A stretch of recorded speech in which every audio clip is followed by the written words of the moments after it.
Assalamualaikum warahmatullahi wabarakatuh.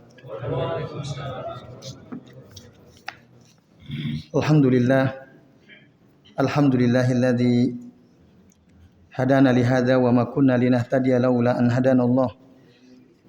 Asyhadu an la ilaha illallah wahdahu la syarikalah wa asyhadu anna Muhammadan abduhu wa rasuluh. Allahumma shalli wa sallim wa barik ala Muhammad wa ala ali Muhammad kama shallaita wa barakta ala Ibrahim wa ala ali Ibrahim fil alamin innaka Hamidum Majid. Amma ba'du. Bapak-bapak dan ibu-ibu serta jamaah sekalian rahimani wa rahimakumullah.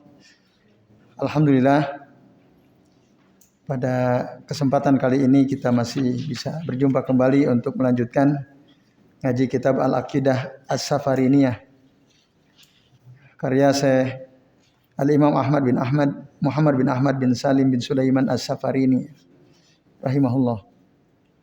Dan pada kesempatan kali ini kita akan membahas halaman 52 ya. Poin 36, 37 dan 38 sama 39 insyaallah, mudah-mudahan cukup. Yaitu membahas tentang sifat-sifat, contoh-contoh ya sifat-sifat Allah Subhanahu wa taala yang disebutkan oleh Al-Imam As-Safarini. Qala al-muallif rahimahullah, berkata penulis kitab ini, semoga Allah merahmati beliau, lahu al-hayatu wal kalamu wal basar sam'un iradatun wa ilmun waqtadar. Artinya lahu, bagi Allah itu al-haya, sifat hidup, wal kalam, sifat berbicara, wal basar, sifat melihat, sam'un, sifat mendengar, iradatun, sifat berkeinginan, wa ilmun, sifat ilmu, waqtadar, dan sifat maha kuasa. Ini semua sifat Allah dan disebutkan di dalam Al-Quran. Misalnya al-hayat, sifat hidupnya Allah Ta'ala disebutkan dalam banyak ayat. Di antaranya dalam surah Al-Baqarah ayat 255, yaitu ayat kursi. Allahu la ilaha illa huwal hayyul qayyum. Allah adalah zat yang tidak ada Tuhan yang berhak disembah kecuali Dia yang maha hidup, al-hayyu, al-qayyum, yang maha berdiri sendiri. Kemudian dalam surah Al-Furqan ayat 58, Allah Azza wa Jalla mengatakan, wa tawakkal 'alal hayyil ladzi la yamut. Bertawakallah kamu kepada zat yang maha hidup dan tidak pernah mati. Dalam dua ayat ini Allah menamakan dirinya dengan al-hayy. Ini artinya yadullu ala subutil hayati al-kamilah, menunjukkan tetapnya ada hidup yang sempurna pada zat Allah Ta'ala. Beda dengan hidupnya makhluk. Karena Bapak Ibu dan jamaah sekalian, hidupnya Allah itu la bidayata laha wala nihayah. Tidak ada awalan, tidak ada akhiran.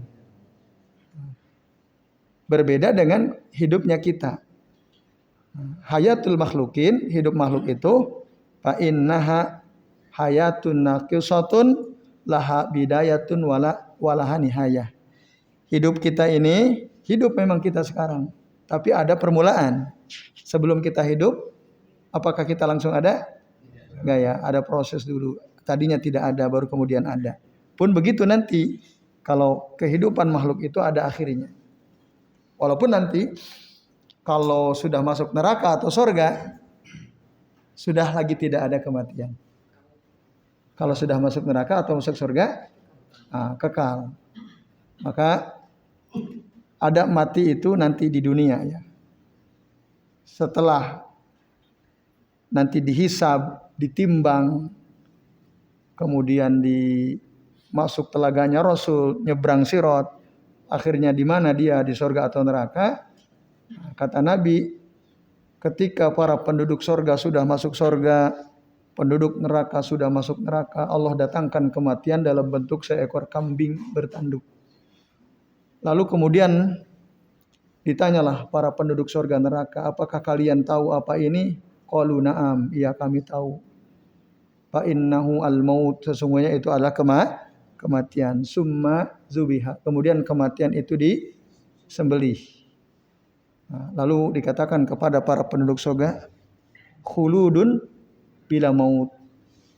Kekalah kalian di surga, tidak lagi ada kematian. Pun begitu dikatakan kepada penduduk neraka, khuludun bila maut. Kekalah kalian di neraka tanpa ada kematian. Kecuali mereka ahlu tauhid ya, yang masuk neraka kelak nanti akan mendapat syafaat masuk ke dalam surga. Nah, ini Bapak Ibu dan sekalian. Tapi yang pasti kehidupan makhluk ada akhirnya. Loh, kalau ada orang meragukan, loh bagaimana mungkin nanti di surga di neraka tidak mati-mati? Sama dong dengan Allah. Enggak, beda.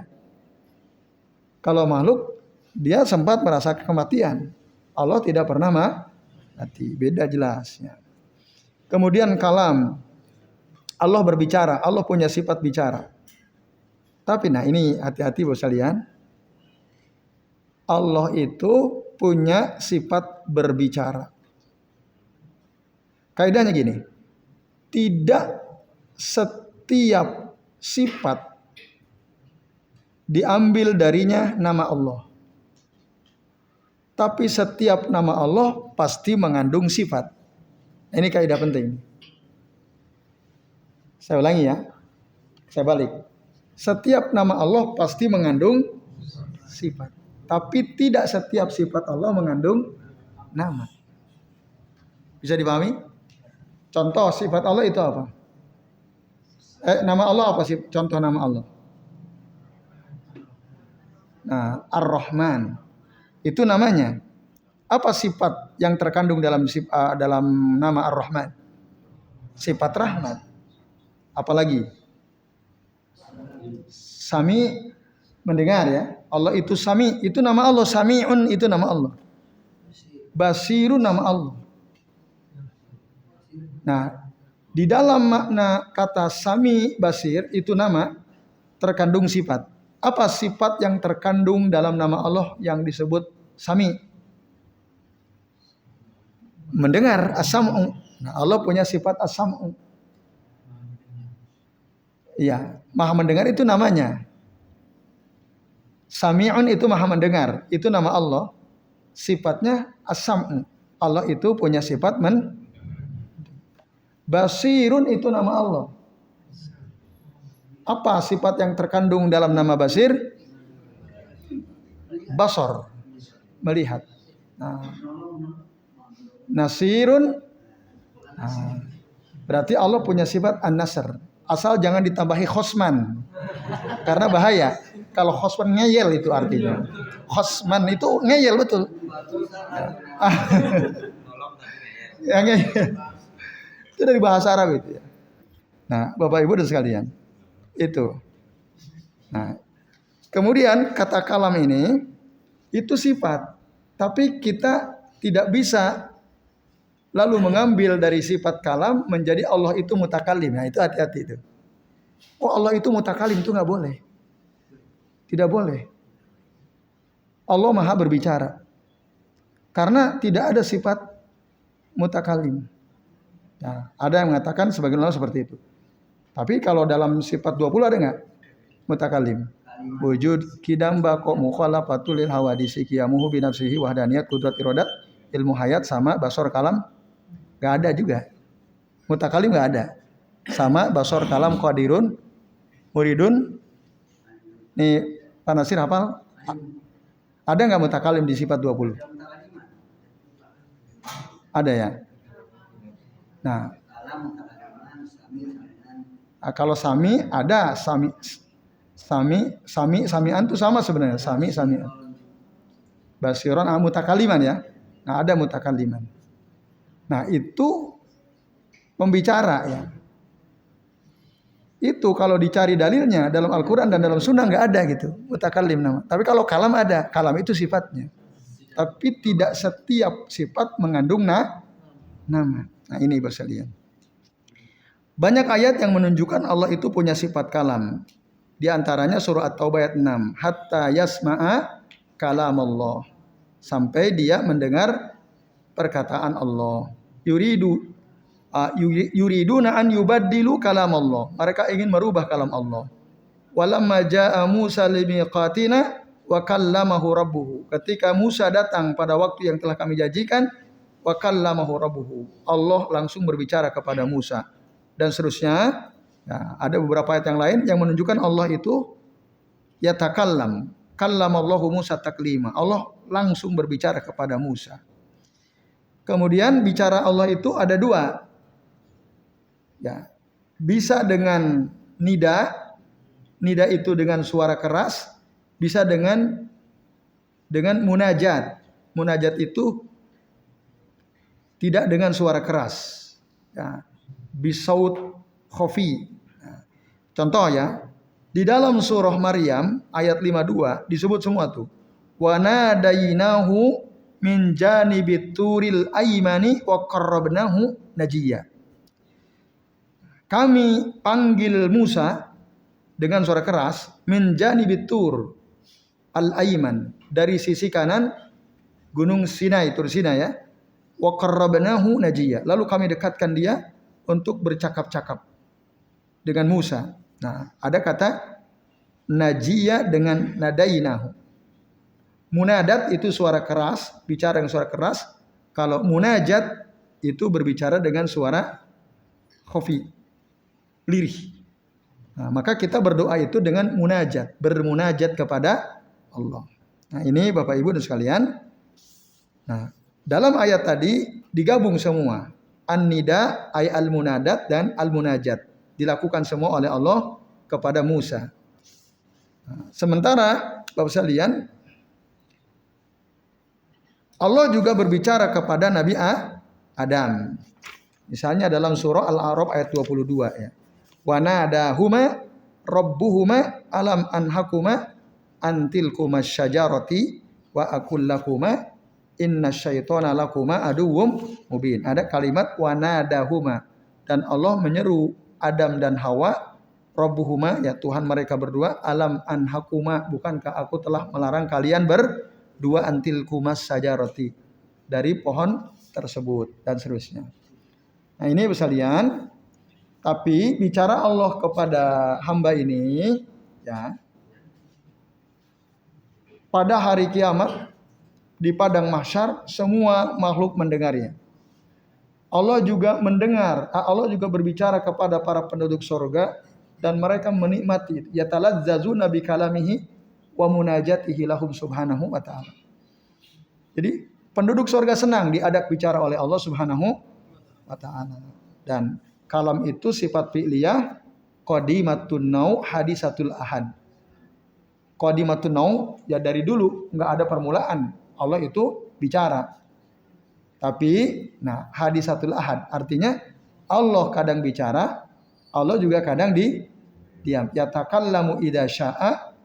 Nah, Allah berbicara jika Allah menghendaki. Allah senantiasa disifati dengan sifat kalam, ya. Tapi yatakallam yukallimu idza syaa subhanahu man yasha'u min ibadihi fid dunya wal akhirah. Allah bicara, ya sesuai dengan kehendaknya kepada hamba yang dikehendakinya, itu di dunia maupun di akhirat. Nah ini Bapak Ibu sekalian, kelak nanti di dunia tadi dalilnya banyak, di akhirat pun ada dalil yang menunjukkan Allah bicara kepada para hambanya. Nah, ini Bapak Ibu dan jamaah sekalian rahimani wa rahimakumullah. Tapi ketika di dunia Allah bicara kepada hamba, hamba tidak bisa melihat Nabi Musa, Rasulullah, bahkan malaikat Jibril sekalipun tidak bisa melihat Allah. Ada hijab, yaitu nur.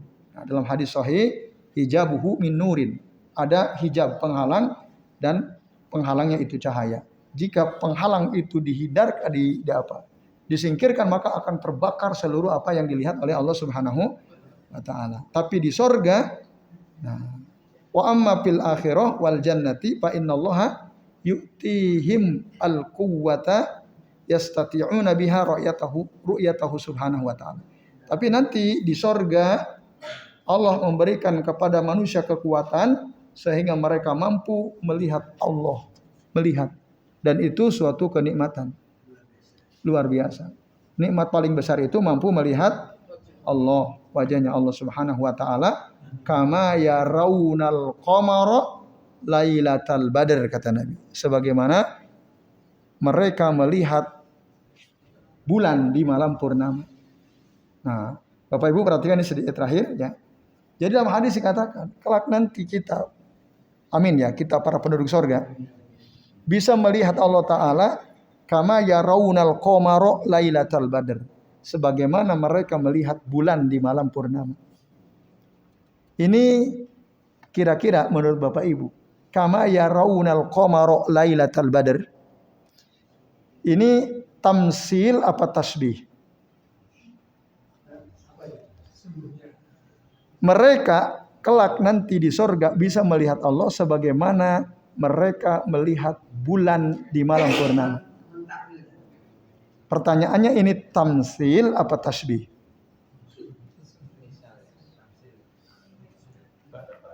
Nah, di situ ada huruf K. K itu apa? Huruf apa? Nah, perumpamaan. Kalau perumpamaan tamsil apa tasbih? Nah, menyamakan. Atau K itu, kalau bedanya apa tamsil sama tasbih? Tasbih menyerupai, kalau tamsil apa memisalkan itu? Contoh konkretnya gimana? Bedanya tamsil sama tasbih? Walaupun ada sebagian ulama menyamakan kata tasbih sama sinonim gitu. Tapi sesungguhnya berbeda ya. Kalau tamsil itu sama persis. Tapi kalau tasbih seperti, tidak sama persis. Bedanya di situ. Nah, berarti ini kelak para penduduk surga itu akan melihat Allah Ta'ala kama yarawnal qamara lailatal badr, sebagaimana mereka melihat bulan di malam purnama. Ini tamsil atau tasbih? Namanya tasbih. Boleh nggak kita melakukan tasbih terhadap Allah Ta'ala? Tidak boleh. Dalam ya memahami nama-nama dan sifat Allah Ta'ala kan kita harus melakukan 2. Tidak boleh melakukan, kalau Ibnu Taimiyah mengatakan tidak boleh melakukan 4. Yang lain mengatakan 6. Salah satunya apa yang 6 itu? Tamsil atau tasbih. Itu nggak boleh kita mentasbih Allah atau mentamsil Allah dengan Nah, terus gimana dengan hadis ini? Ya rauna. Nah, coba. Kan Nabi yang ngomong, ini Nabi. Kelak nanti para penduduk surga itu mereka ya bisa melihat Allah, ya raunallah kama ya raunal qamara lailatal badr, sebagaimana mereka melihat bulan di malam purnama. Ini tasbih kan? Iya kan? Boleh nggak mentasbih Allah Ta'ala? Kalau ini gimana dengan hadis ini? Nah, jadi betul yang ditasbih ini bukan Allah sebenarnya. Yang diserupakan bukan Allah, tapi cara melihat. Bukan Allahnya yang diserupakan dengan bulan purnama, bukan.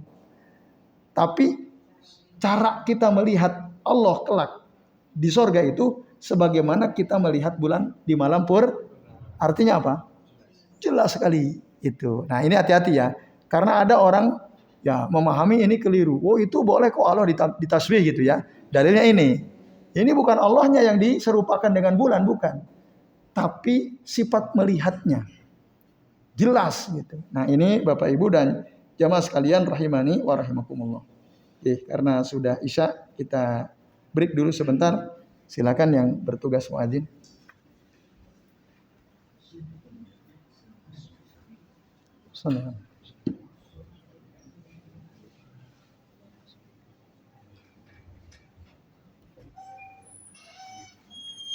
Alhamdulillah Bapak Ibu dan jamaah sekalian ya, kita sudah memasuki waktu Isya.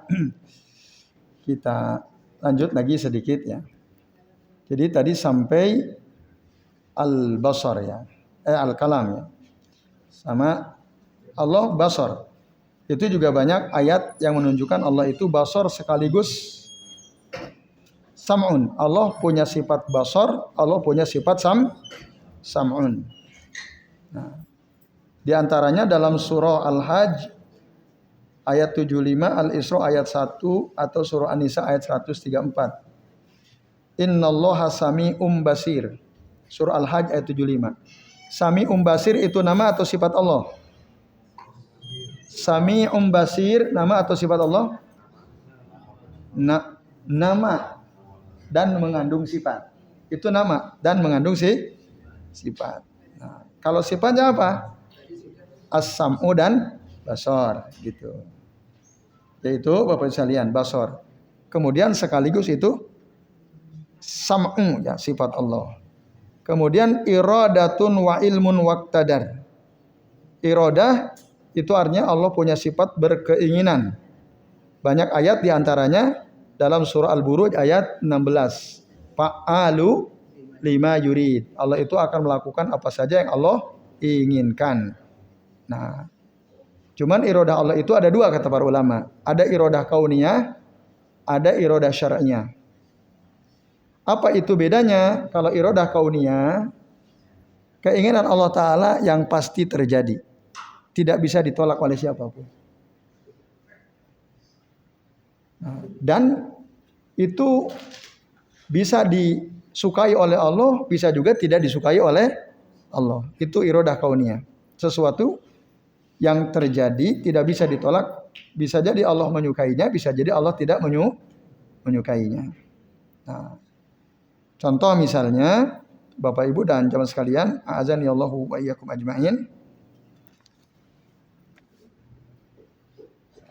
Kata iradah misalnya. Iradah kauniyah ya, dalam surah Yasin ayat 82. Innama amruhu idza arada syai'an an yaqula lahu kun fayakun. Sesungguhnya urusan Allah itu kalau Allah menghendaki sesuatu, menginginkan sesuatu, Allah akan berkata jadi, maka terjadilah. Kalau ada musibah, gempa bumi, banjir, gunung meletus, itu terjadi karena keinginan Allah apa bukan? Iya. Nah, itu Bapak. Bisa ditolak atau tidak? Tidak bisa ditolak. Nah, Allah sebenarnya nggak senang. Allah tidak suka menyakiti para hambanya. Nah, itu. Tapi karena Allah menginginkan itu terjadi, terjadilah. Sementara iradah syar'iyah diniyah itu suatu keinginan yang tidak selalu terjadi. Allah menginginkan tapi tidak selalu terjadi. Walaupun Allah menginginkan tapi tidak selalu terjadi. Nah, contoh, wallahu yuridu an yatuba alaikum. Allah itu ingin memberikan taubat kepada kalian. Sebenarnya Allah ingin memberikan taubat, membuka pintu taubat kepada seluruh hambanya. Tapi apakah semua manusia itu mau bertobat? Ada enggak orang enggak mau tobat sampai mati? Ada. Itulah iradah syariah. Sebenarnya Allah ingin memberikan taubat, tapi ada di antara hamba-hambanya yang tidak mau taubat. Nah, ini sekalian rahimani wa rahimakumullah. Nah, itu iradah syar'iyah. Kemudian ilmun itu sifat Allah, dari nama alim. Allah itu maha mengetahui. Ya, tidak ada yang tersembunyi dari Allah Ta'ala. Nah, Bapak Ibu dan jamaah sekalian rahimani wa rahimakumullah. Bahkan ilmu Allah itu, ya Bapak Ibu sekalian, terhadap hal-hal yang mustahil saja Allah tahu. Hal-hal yang mustahil. Kalau kita lebih banyak tahu atau tidak tahu? Tidak tahu. Apa contoh hal yang mustahil Allah tahu? Bapak Ibu, orang sudah mati, kembali ke dunia itu mungkin atau tidak mungkin? Tidak mungkin. Nah, maka dalam ayat itu ada ayat berbunyi gini. Dalam surah Al-An'am ayat 28 ya. Walau ruddu la'adu limanuhu anhu wa innahum lakadzibun. Seandainya mereka dikembalikan ke dunia, orang-orang musyrik, orang kafir itu dikembalikan ke dunia, la'adu limanuhu anhu. mereka pasti akan kembali melakukan apa yang dilarang. Pasti itu. Nah, wa innahum lakadzibun, dan sesungguhnya mereka itu pasti bohong. Kan mereka bilang tuh dalam surah Al-An'am ayat 27-nya, ya laitana ya nuraddu wa la nukadzibu bi ayati rabbina wa nakuna minal mu'minin. Duhai, andai kata kami ini dikembalikan ke dunia, maka kami tidak akan mendustakan ayat-ayat Tuhan kami. Kata mereka nih, tidak akan mendustakan ayat-ayat Tuhan kami. Wa nakuna minal mu'minin, dan kami pasti termasuk orang-orang beriman. Kata mereka di ayat 27-nya. Lalu di ayat 28 Allah bantah, walau ruddu la'adu limanuhu anhu. Andai kata mereka dikembalikan ke dunia, pasti mereka akan kembali melakukan apa yang dilarang. Wa innahum lakadzibun, sesungguhnya mereka itu bohong. Ngomong gitu tuh bohong. Kan Allah tahu gitu. Makanya itu tidak mungkin. Nah, itu ilmunya Allah Ta'ala. Bahkan sesuatu yang tidak mungkin pun Allah yang mustahil pun Allah tahu, Bapak Ibu dan jamaah sekalian. Kemudian ilmu tadi wak tadar ya. Dan Allah juga maha kuasa. Nah, Bapak Ibu dan sahabat sekalian, lalu di sini ada perkataan ta'allaqat bimumkinin kaza iradatun fa'i wastabil. Nah, waqtadar qudratin ta'allaqat bimumkinin kaza iradatun. Jadi Allah itu maha kuasa yang berkaitan dengan sesuatu yang mungkin. Lawan kata mungkin apa? Mustahil. Nah, ini ada catatan penting. Jadi kekuasaan Allah itu berkaitan dengan sesuatu yang mungkin. Wa kullu mumkinin, segala sesuatu yang mungkin, fallahu qadirun alaih. Allah maha kuasa atasnya. Wa amal mustahilat, adapun perkara mustahil, hadhihi laisat bisyai. Nah, ini tidak termasuk. Tidak termasuk. Nah, itu. Ala kulli syai'in qadir, Allah itu maha kuasa atas segala sesuatu yang mungkin. Yang mustahil hadalah laisa syai' bisyai. Nah, tidak masuk dalam cakupan ala kulli syai'in qadir. Nah, maka dikatakan oleh beliau Al-Imam As-Safari ini ta'allaqat bimungkinin, berkaitan dengan perkara yang mungkin. Kan ada orang kadang nanya gini, mungkin enggak Allah menciptakan suatu benda yang sangat besar yang Allah tidak mungkin mampu mengangkatnya? Ada kan? Nah, yang kayak gitu nggak perlu dibahas. Nah, paham ya? Itu pertanyaan batil yang kayak begitu itu. Jadi ini Bapak Ibu, ya itu nggak mungkin. Mungkin nggak kayak gitu? Maksudnya mungkin nggak Allah tidak mampu mengangkat sesuatu? Nggak mungkin. Nah, baik. Terus terakhir ya. Terakhir, kadza iradatun. Nah, ini ada catatan. Begitu pula iradah. La ta'allaqa bil mumkinin. Berkaitan dengan perkara yang mungkin. Maka ma aradahullahu kan, apa yang diinginkan oleh Allah terjadi. Amal mustahil fahada laisa bisyai' wa la yadkhulu fil umum. Ini juga sama ya dengan tadi. Mungkin mau nggak Allah menciptakan sesuatu yang besar dan Allah tidak mampu. Nah, itu juga tidak dibahas yang seperti itu karena itu tidak mungkin. Nah, ini Bapak Ibu dan saudara sekalian, fa'i wastabin. Maka sadarilah ini ya. Jagalah ini, sadarilah ini, wastabin itu maksudnya yakini beberapa sifat Allah ini. Ya, ini Bapak Ibu dan jamaah sekalian rahimani wa rahimakumullah ya. Jadi kita tadi disuruh oleh penulis kitab ini dengan sifat-sifat yang tadi disebutkan itu, kita harus sadari itu dan kita harus yakini bahwa itu semua benar merupakan sifat Allah Subhanahu wa taala. Baik itu Bapak Ibu dan jamaah sekalian sementara yang kita bisa bahas. Karena ini atau sebelum diakhiri barangkali ada yang bingung. Monggo Pak kita. Apakah ada keterangan tentang bahasa yang digunakan Allah ketika berbicara dengan Nabi Musa atau ketika berbicara dengan para ahli surga? Karena ada orang yang mengklaim bahwa dia tahu bahasa yang digunakan Nabi-Nabi dahulu, bahasa yang digunakan di alam arwah atau di akhirat. Bahasanya yang ada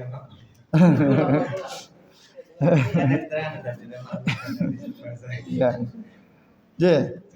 Baik, Bapak sekalian, ada hadis. Kalau yang tadi ditanyakan, apakah ada keterangan Allah bicara dengan Nabi Musa dengan bahasa apa? Sejauh ini kami belum mendapatkan keterangannya. Di dalam kitab-kitab tafsir itu dengan menggunakan bahasa apa? Yang jelas bahasa Nabi Musa bahasa Arab apa bukan? Bukan. Nah, itu satu. Tapi nggak ada keterangan Allah bicara dengan bahasa apa? Dengan Nabi Musa. Tapi kalau dengan Rasulullah ada keterangan. Allah bicara dengan bahasa Arab. Jelas. Nah ini bapak-bapak dan ibu-ibu serta jamaah sekalian. Kemudian dengan penduduk surga ada keterangan.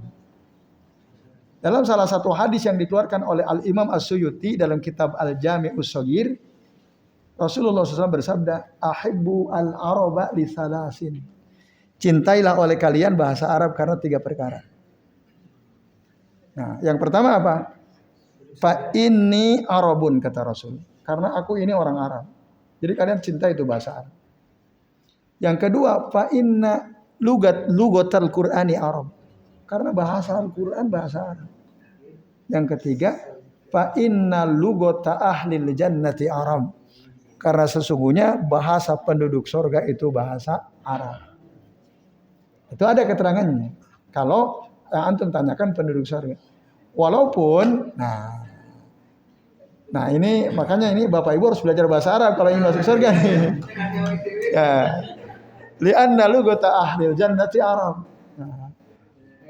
Makanya Syekhul Islam Ibnu Taimiyah dalam kitab Iqtida ila Siratil Mustaqim li mukhalafati ashabil jahim beliau mengatakan ma'rifatu al-kitab wa sunnati fardun wajibun. Memahami Al-Quran dan Sunnah hukumnya fardun wajibun. Nah itu ya.